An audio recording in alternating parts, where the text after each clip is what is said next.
Hello all, welcome back to my channel. ಇದು day 7 of 21 days weight loss challenge. As usual ಬೆಳಗ್ಗೆನೇ ಎದ್ದು thyroid tablets ತೊಗೊಂಡು ಒಂದು ದೊಡ್ಡ ಗ್ಲಾಸಲ್ಲಿ ನೀರು ಕುಡ್ಕೋತಾ ಇದ್ದೀನಿ. ಹಾಗೆ ನಾನು ಸ್ವಲ್ಪ ಹೊತ್ತು ರೆಸ್ಟ್ ಮಾಡಿ ವರ್ಕೌಟ್ ಕೂಡ ಸ್ಟಾರ್ಟ್ ಮಾಡಿಕೊಂಡೆ.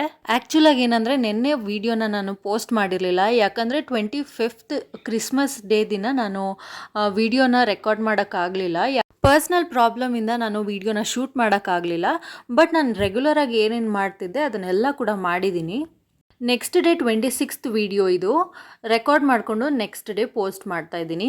ಇನ್ನೊಂದೇನೆಂದರೆ ಈ ವೆಯ್ಟ್ ಲಾಸ್ ಚಾಲೆಂಜ್ ವೀಡಿಯೋಸಲ್ಲಿ ನಾನು ಪ್ರತಿದಿನ ಎಕ್ಸಸೈಸ್ ಮಾಡು, ಏನೇನು ಊಟ ಮಾಡಿದೆ ಇದನ್ನೆಲ್ಲ ತೋರಿಸ್ತಾ ಇದ್ರೆ ಮೊನೋಟನಸ್ ಅನ್ನಿಸ್ತಾ ಇದೆ. ಸೊ ನಿಮ್ಗೆ ಏನು ಅನ್ನಿಸ್ತಾ ಇದೆ? ಇದೇ ರೀತಿ ಲಾಂಗ್ ವೀಡಿಯೋಸ್ನೇ ಮಾಡಲಾ ಅಥವಾ ನಾನು ಶಾರ್ಟ್ಸಲ್ಲಿ ಅಪ್ಲೋಡ್ ಮಾಡಲಾ? ಏನು ಅನಿಸುತ್ತೆ ನಿಮಗೆ? ನನಗೆ ಕಮೆಂಟ್ ಸೆಕ್ಷನಲ್ಲಿ ಹೇಳಿ. ಇಲ್ಲ ಈ ವರ್ಕೌಟ್ ವೀಡಿಯೋಸ್ ಜೊತೆಗೆ ನನ್ನ ಡೈಲಿ ಏನೇನು ಮಾಡ್ತೀನಿ, ಡೈಲಿ ವ್ಲಾಗ್ ಥರನೂ ಹಾಕ್ಲಾ ಅನ್ನೋದನ್ನು ಕಮೆಂಟ್ ಸೆಕ್ಷನಲ್ಲಿ ನನಗೆ ಹೇಳಿ. ಯಾಕಂದರೆ ಅಲ್ಟಿಮೇಟ್ಲಿ ನೀವು ನೋಡೋದಲ್ವ, ನಿಮ್ಗೆ ಯಾವ ರೀತಿ ಬೇಕೋ ಆ ರೀತಿ ನಾನು ವ್ಲಾಗ್ಸ್ ಮಾಡ್ತೀನಿ. ಸೊ ಮರಿದೇನೆ ನನಗೆ ಕಮೆಂಟ್ ಸೆಕ್ಷನಲ್ಲಿ ಹೇಳಿ ನಿಮ್ಗೆ ಯಾವ ರೀತಿ ಬೇಕು ಈ ವಿಡಿಯೋಸು ಅಂತ. ಹಾಗೆ ನಾನು ಈಗ ಮಾಡ್ತಿರೋ ವರ್ಕೌಟ್ ಪ್ರತಿಯೊಂದು ಕೂಡ ಬೆಲ್ಲಿ ಫ್ಯಾಟ್ಗೆ ರಿಲೇಟೆಡ್ ಆಗಿರುತ್ತೆ. ಸ್ವಲ್ಪ ಅಲ್ಲಿ ಇಲ್ಲಿ ವಾರ್ಮ್ ಅಪ್ ಕೂಡ ಮಾಡಿದ್ದೀನಿ. ಬೇಸಿಕ್ ವಾರ್ಮ್ ಅಪ್ ಜೊತೆ ಈ ಎಕ್ಸಸೈಸ್ಗಳನ್ನ ನೀವು ಮಾಡಿದ್ರೆ ಆರಾಮಾಗಿ 2 ವೀಕ್ಸಲ್ಲಿ ಬೆಲ್ಲಿ ಫ್ಯಾಟು ತಾನೇ ಕರಗುತ್ತೆ ಅಂತ ನಂಗೆ ಅನಿಸುತ್ತೆ.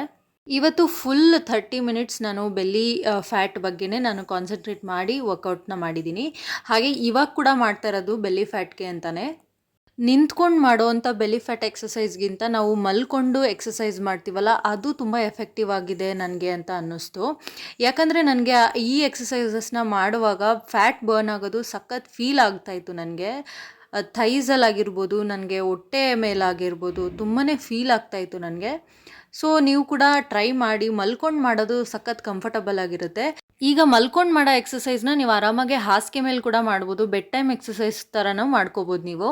ಯಾರಿಗೆಲ್ಲ ನೆಲದ ಮೇಲೆ ಮಾಡೋಕ್ಕಾಗಲ್ಲ ಅನಿಸುತ್ತೆ ಅವರು ನೀವು ಆಪ್ಷನ್ ಆಗಿ ಹಾಸಿಗೆ ಮೇಲೆ ಮಾಡ್ಕೋಬೋದು ಎಕ್ಸಸೈಸಸ್ನ. ಸೊ ಈಗ ಮೆಡಿಟೇಷನ್ನು ಕೂಡ ಮುಗಿಸ್ಕೊಂಡು ನಾನು ಮನೇಲೆಲ್ಲ ಕೆಲಸಗಳನ್ನ ಮುಗಿಸಿ ಪೂಜೆ ಕೂಡ ಮಾಡಿ ನಾನು ಬ್ರೇಕ್ಫಾಸ್ಟ್ ರೆಡಿ ಮಾಡೋಕ್ಕೆ ಹೊರಟೆ. ಇವತ್ತಿನ ಬ್ರೇಕ್ಫಾಸ್ಟ್ ಬಂದು ಅಕ್ಕಿ ಹಸಿಟ್ಟಲ್ಲಿ ನಾವು ಇನ್ಸ್ಟೆಂಟಾಗಿ ದೋಸೆ ಮಾಡಿಕೊಂಡು ಮಾಡೋ ಅಂಥದ್ದು. ಈ ರೆಸಿಪಿ ನಾನು ಆಲ್ರೆಡಿ ಯೂಟ್ಯೂಬ್ ಚಾನಲಲ್ಲಿ ಪೋಸ್ಟ್ ಮಾಡಿದ್ದೀನಿ, ನಿಮ್ಗೆ ಇಂಟ್ರೆಸ್ಟ್ ಇರೋರು ಹೋಗಿ ನೋಡ್ಕೋಬೋದು. ಹಾಗೆ ಮಧ್ಯಾಹ್ನಕ್ಕೆ ನಾನು ಅರವೆ ಸೊಪ್ಪು, ಹೆಸರು ಕಾಳು ಹಾಗೆ ತೊಗರಿಬೇಳೆ ಇದನ್ನೆಲ್ಲ ಹಾಕ್ಕೊಂಡು ಬಸ್ಸಾರು ಮಾಡ್ಕೋತಾ ಇದ್ದೀನಿ. ಆಲ್ಮೋಸ್ಟ್ ನಮ್ಮ ಮನೇಲಿ 8 ಮಂತ್ಸ್ ಆಗಿತ್ತು ಬಸ್ಸಾರು ಮಾಡಿ. ನೀವು ನಂಬ್ತಿರೋ ಬಿಡ್ತಿರೋ. ಮಗುನ ಆಡಿಸ್ಕೊಂಡು ನಾನು ಸೊಪ್ಪು ತೊಳೆದು ಸೊಪ್ಪು ಸೋಸಿ ಇದನ್ನು ಕಟ್ ಮಾಡಿ ಅದನ್ನೆಲ್ಲ ಮಾಡೋ ಅಷ್ಟೊತ್ತಿಗೆ ತುಂಬಾ ದೊಡ್ಡ ಪ್ರೋಸೆಸ್ ಅನಿಸೋದು. ಸೊ ಅದನ್ನು ನಾನು ಮಾಡ್ತಾ ಇರಲಿಲ್ಲ. ಬಟ್ ಯಾಕೋ ಇವತ್ತು ಬಸ್ಸಾರು ತಿನ್ನಬೇಕು ಅನ್ನಿಸ್ತಾ ಇತ್ತು. ಸೊ ಅದಕ್ಕೇ ಮಾಡಿದೆ. ಹಾಗೆ ನಾನು ಇವತ್ತು ಸ್ವಲ್ಪ ಬೇರೆ ಕೆಲಸ ಆಯಿತು ಅಂತ ಹೊರಗೆ ಹೋಗಿ ಬಂದಿದ್ವಿ, ಲೇಟಾಗಿ ಹೋಗಿತ್ತು. ಅದಕ್ಕೋಸ್ಕರ ನಾನು ಕುಕ್ಕರಲ್ಲೇ ಸೊಪ್ಪೆಲ್ಲ ಹಾಕಿ ಕೂಗಿಸ್ಕೊಂಡೆ. ಇಲ್ಲ ಅಂದಿದ್ರೆ ಪಾತ್ರೆಯಲ್ಲೇ ಬೇಯಿಸಿ ಮಾಡ್ತಾರಲ್ಲ ಆ ರೀತಿ ಮಾಡ್ಕೋತಾ ಇದ್ದೆ. ಬಟ್ ಇದು ಏನು ಡಿಫ್ರೆನ್ಸ್ ಇರಲ್ಲ, ಸೊಪ್ಪು ಕಾಳು ಸ್ವಲ್ಪ ಬೆಂದೋಗಿರುತ್ತೆ ಅಷ್ಟೇ. ಏನು ವಿಜಿಲ್ ಕೂಗುತ್ತೆ ಅನ್ನೋವಾಗೆ ಆಫ್ ಮಾಡಿಕೊಂಡ್ರೆ ಸಾಕಾಗುತ್ತೆ.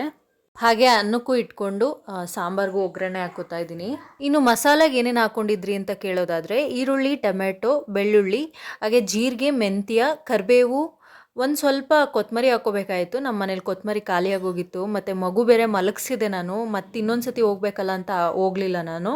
ಒಂದು ಸ್ವಲ್ಪ ಹುಣಸೆಹಣ್ಣು, 1.5 ಸ್ಪೂನ್ ಸಾಂಬಾರು ಪುಡಿ, ಅರ್ಧ ಸ್ಪೂನ್ ಖಾರದ ಪುಡಿ, ಹಾಗೆ ಒಂದು ಸ್ವಲ್ಪ ಮಾತ್ರ ನಾನು ತೆಂಗಿನಕಾಯಿ ಹಾಕ್ಕೊಂಡಿದ್ದೀನಿ. ಜಾಸ್ತಿ ಹಾಕ್ಕೊಂಡ್ರೆ ಸ್ವೀಟ್ನೆಸ್ ಜಾಸ್ತಿ ಆಗಿಬಿಡುತ್ತೆ. ಸೊ ಸಾಂಬಾರು ಕುದಿಯೋ ಅಷ್ಟರಲ್ಲಿ ನಾನು ಪಲ್ಯಕ್ಕೂ ಒಗ್ಗರಣೆ ಹಾಕ್ಕೊಂಡಿದ್ದೀನಿ. ಪಲ್ಯ ನೀವೆಲ್ಲ ಹೇಗೆ ಮಾಡ್ತೀರೋ ಅದೇ ರೀತಿಯೇ ನಾನು ಮಾಡೋದು. ಆದರೆ ಸ್ವಲ್ಪ ಖಾರದ ಪುಡಿ ಮತ್ತು ಧನಿಯಾ ಪುಡಿ ಸೇರಿಸ್ಕೊತೀನಿ. ಈ ಫ್ಲೇವರ್ ನನಗೂ ನನ್ನ ಹಸ್ಬೆಂಡ್ ಇಬ್ರಿಗೂ ಇಷ್ಟ ಆಗುತ್ತೆ ಅನ್ನೋದಕ್ಕೆ ಅಷ್ಟೇ. ನೀವು ನಿಮಗೆ ಹೇಗೆ ಬೇಕೋ ಹಾಗೆ ಒಗ್ಗರಣೆ ಹಾಕ್ಕೋಬೋದು. ಸೊ ಇವಾಗ ಮಧ್ಯಾಹ್ನದ ಊಟಕ್ಕೆ ಬಸ್ಸಾಂಬಾರು, ಪಲ್ಯ, ರೈಸ್ ತೊಗೊಂಡಿದ್ದೀನಿ. ನಾನು ಊಟ ಮಾಡ್ತಾಯಿದ್ರೆ ನನ್ನ ಮಗಳು ನೋಡಿ ಹೇಗೆ ಮಾತಾಡ್ತಿದ್ದಾಳೆ ಅಂತ. ಮೈಕಲ್ಲಿ ಮಾತಾಡ್ತೀನಿ ಅಂತ ಸ್ಪೂನ್ನ ತೊಗೊಬಂದು ಮಾತಾಡ್ತಾ ಇದ್ದಾಳೆ.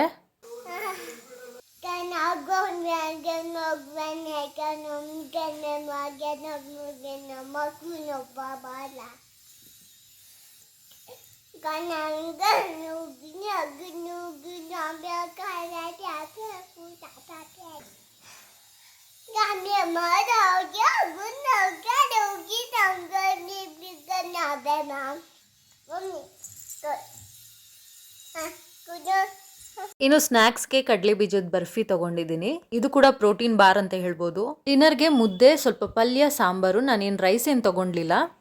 ವಾಕ್ ಮಾಡಿ ನನ್ನ ಡೇನ ಎಂಡ್ ಮಾಡಿದೆ. Thank you for watching.